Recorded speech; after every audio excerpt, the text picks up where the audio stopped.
Bien, varias cuestiones para hablar de la economía de la República Argentina, cuestiones que han sucedido en las últimas horas. Por ejemplo, la inflación que se conoció ayer del mes de febrero y vamos a ir avanzando en varios temas. Estamos saludando a María Castiglioni, directora de CT Asesores. María, bienvenida, ¿cómo estamos? ¿Qué tal? Mucho gusto. Bueno, a ver, decíamos varios temas económicos, ¿no? Prácticamente los títulos de los portales hablan de economía porque se han conocido varias definiciones, anuncios y sobre todo este dato de la inflación del mes de febrero, que comparado con la inflación de enero, bajó. ¿Cuál es tu primera lectura con este número que se conoció ayer de la inflación de febrero? Bueno, efectivamente, la primera lectura, obviamente 13,2% de incremento, es un número muy duro, que marca que la inflación sigue muy alta, pero estuvo por abajo de lo esperado. De hecho, en la consultora, en CIT, por ejemplo, relevamos como otros los precios, sobre todo en el Gran Buenos Aires, nos había dado 13,6.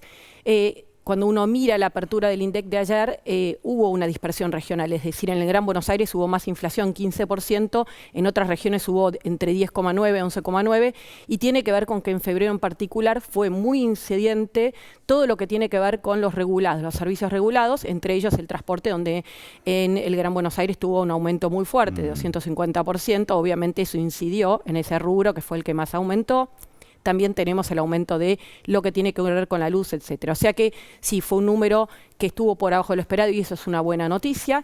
Y también cuando uno empieza a sacar, esto que decía recién, ¿no? Los precios que venían demorados, que se están corrigiendo, tarifas de luz, prepagas inclusive, transporte público, lo que es la inflación núcleo fue de 12,3%, que es una inflación que obviamente también es alta, pero que marca una fuerte baja respecto de lo que fue enero, que fue arriba del 20%.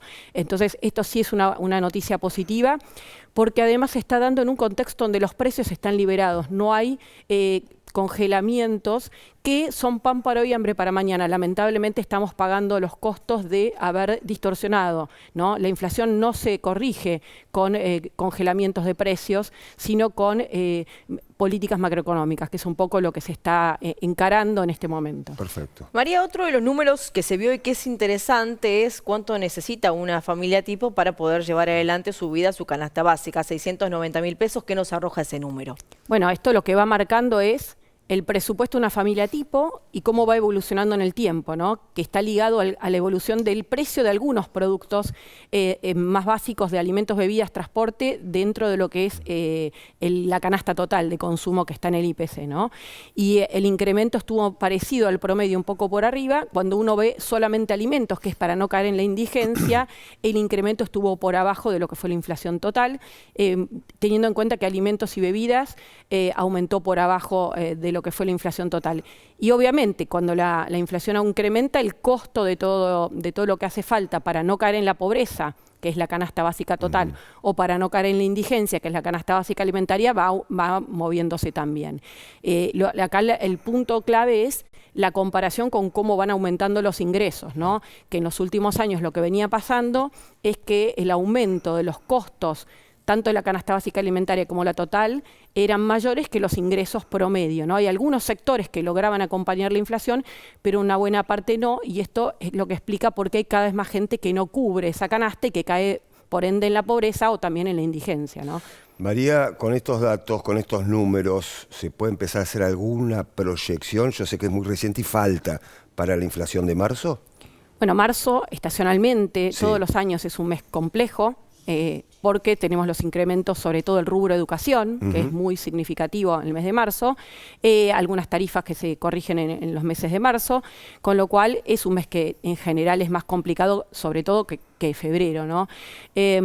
Nosotros lo que estamos viendo en estos días que vienen transcurriendo del mes es que la inflación apunta a estar en torno entre 13 y 14%, podría ser 15%, y que, como decía, tiene mucho que ver con esto de la educación, con que, por ejemplo, las tarifas de luz aumentaron 150% a mitad de mes de febrero, con lo cual en el cómputo, recordemos que la inflación es el nivel de precios promedio de cada canasta de un mes respecto del mes anterior, con lo cual cuando el aumento es a mitad de mes, bueno, eso también va a impactar en los cálculos en el mes de marzo. Así que tenemos también aumento de lo que tiene que ver con expensas ligadas al incremento de la paritaria de lo que son encargados, que es muy fuerte, sobre todo en la capital federal, donde hay más edificios y algunos otros rubros, con lo cual es un mes complejo. Por eso creo que está, en estos momentos es importante, más allá de que en definitiva nos importan todos los precios, porque es lo que cada uno tiene que pagar y para lo cual tiene que tener ingresos, para ver qué pasa con la inflación, verla núcleo, ¿no? ¿Qué está pasando con esa inflación núcleo que estuvo en febrero en 12% y qué va a pasar en el mes de marzo? Por ahora la vemos estable, está costando que baje mucho más de ese nivel y creo que en ese sentido es que el gobierno está anunciando o los anuncios recientes que tienen que ver con las importaciones, que en realidad no atacan a la inflación en sí misma, pero sí en el primer momento pueden hacer o colaborar que algunos precios que por ahí habían quedado por arriba, teniendo en cuenta que es muy difícil poner precios, estimar, hacer para cada una de las cadenas de la etapa comercial para el productor, porque no sabe cuáles son los costos con tanta inflación e incertidumbre, qué iba a pasar con los tipos de cambio, con los costos de los insumos importados, etcétera. Bueno, ayudar en el corto plazo a que esto pueda converger más rápido, pero la realidad es que no es fácil que la inflación baje tan rápido después de tantos años de un contexto de inflación muy elevada, ¿no? Claro, María, recién cuando hablabas de incertidumbre, tal vez es lo que se empezó a sentir durante todo este tiempo en relación al valor de los alimentos, ¿no? Que uno perdía el valor de referencia, iba al supermercado, una semana un precio, otra semana un precio, y por supuesto eso afecta directamente al bolsillo. Ahora el gobierno anunció que se abren las importaciones con respecto a este sector. Bueno, ¿qué escenario vamos a esperar a partir de esta decisión? Sí, lo primero aclarar, en realidad es una simplificación decir apertura porque ya están abiertas las importaciones. De hecho, desde el 13 de diciembre rige un nuevo esquema donde se liberaron las exportaciones y las importaciones, pero con un plazo de pago, ¿no?, para esas importaciones. Lo que se hizo fue adelantar el plazo de pago de los alimentos y también de los medicamentos, que es otro rubro muy sensible, que viene aumentando sistemáticamente, aunque en los últimos meses menos, pero sigue aumentando fuerte, que son muy sensibles para la población. Entonces, lo que se hace es adelantar para bajar el costo financiero, digamos, de la importación, y también sacar algunos anticipos de impuestos que obviamente se cargan en el precio final. El objetivo es ese, ¿no? Por ahí poner un marco de referencia de algunos precios más bajos.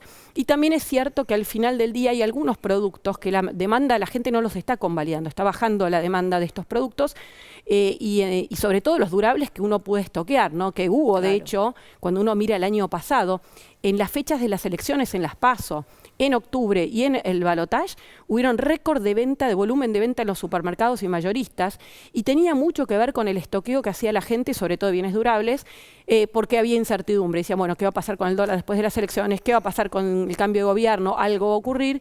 Y obviamente cuando los precios son muy altos la gente no los convalida. Pero todavía no tenemos la gimnasia de la oferta y la demanda como ocurre en otras partes, y creo que eso también, como bien decís, junto con no tener un marco de referencia, bueno, las medidas apuntan a eso. No son de vuelta la solución a la inflación, pero son algunas herramientas que se pueden sumar en el proceso de baja de la inflación mientras se resuelve la causa de la inflación, que en realidad la inflación es la pérdida de poder de compra de la moneda, el peso argentino. Pero esta medida podría, digamos, favorecer a esta competencia de precios que se busca para que los precios de los alimentos, que es una cuestión fundamental, comiencen a disminuir. Sí, yo creo que sí. No es lo esencial, como te decía, pero va en ese sentido. Ese es el objetivo de la medida. Me parece que eso, junto con que haya estabilidad financiera, es decir, frente a una expectativa que en diciembre era muy difícil de prever mucho, si uno mira las expectativas en el Banco Central de los economistas o distintos escenarios, apuntaban a un tipo de cambio financiero que iba a seguir subiendo, a que el dólar oficial en algún momento iba a tener que corregirse en marzo, abril, se hablaba de eso, y bueno, obviamente que cuando uno va a tomar decisiones de precios, que mira hacia el futuro, obviamente que eso está influyendo. Entonces son todos factores que se suman, ¿no? Esto de la medida de apertura de importaciones yo creo que suma en ese sentido para ayudar a que los precios puedan converger. De vuelta, puede ser una medida de una vez y luego ser como lo que se llama marco de referencia o de comparación con otros precios locales y que ayude en ese sentido. Pero de vuelta, la clave para la baja de la inflación es que no haya un exceso de pesos en la economía, tanto dando vueltas, que es lo que llamamos base monetaria, como retenidos en el Banco Central. Y eso es un proceso que se está atacando, pero que se tiene que atacar sobre todo no con alquimias, digamos, con medidas financieras de patear para adelante, sino atacando lo que explica esa emisión monetaria principalmente, que es el déficit fiscal, ¿no? María, hablando de la inflación, una de las cuestiones que destacó el ministro de Economía, Luis Caputo, fue en la reunión que tuvo con los representantes de diferentes cadenas de supermercados, que hizo hincapié en... Me gustaría tener tu opinión sobre esta cuestión. Las ofertas en los supermercados, por ejemplo, el 2x1, por ejemplo, la segunda unidad, igual producto un 80% menos. A ver, ¿qué quería decir Luis Caputo?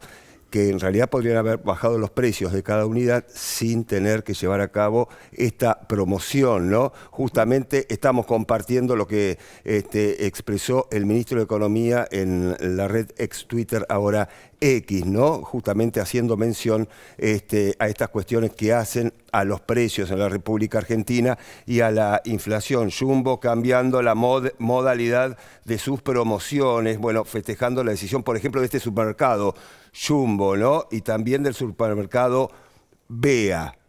Bueno, esta cuestión, mirá, hasta dónde llega también, ¿no? Sigue haciendo hincapié el ministro de Economía con este tema, que por cierto no es menor. Sí, yo diría que hay varias aristas de este tema. El primero es para el consumidor, sí, porque la verdad es que hay que ir con una calculadora, se entiende, teniendo en cuenta cuánto estoy pagando. Si hay un 80 en la segunda unidad, ¿qué implica? Que cuánto me cuesta cada uno si compro dos. Además, muchas promociones tienen que ver con eso, ¿no? Con comprar volumen. Obviamente eso es un punto, ¿no? Que creo que poner las promociones de otra manera, que eso es una política comercial de cada empresa, puede ayudar también a entender cuánto vale cada cosa, que es un tema relevante, y cuánto estoy pagando, porque a veces creo que estoy comprando algo más barato y cuando miro por metro o miro cuánto estoy pagando teniendo en cuenta la promoción... Sí, la oferta no era tan oferta. Claro, exactamente. Eso pasa mucho, y de hecho pasaba el año pasado con programas de precios justos, ¿no? Que eran a veces más caros que otros productos, que daban desfasados en algunos momentos. Entonces, eso es un punto. El otro tiene que ver con... en definitiva, ver si esas promociones se hacen puntuales o en definitiva no se está vendiendo y en definitiva el precio es más bajo en forma permanente. Si una promoción es permanente, en definitiva lo que dice el gobierno es, bueno, poné el precio sin será, que el precio es más bajo porque no lo estás vendiendo.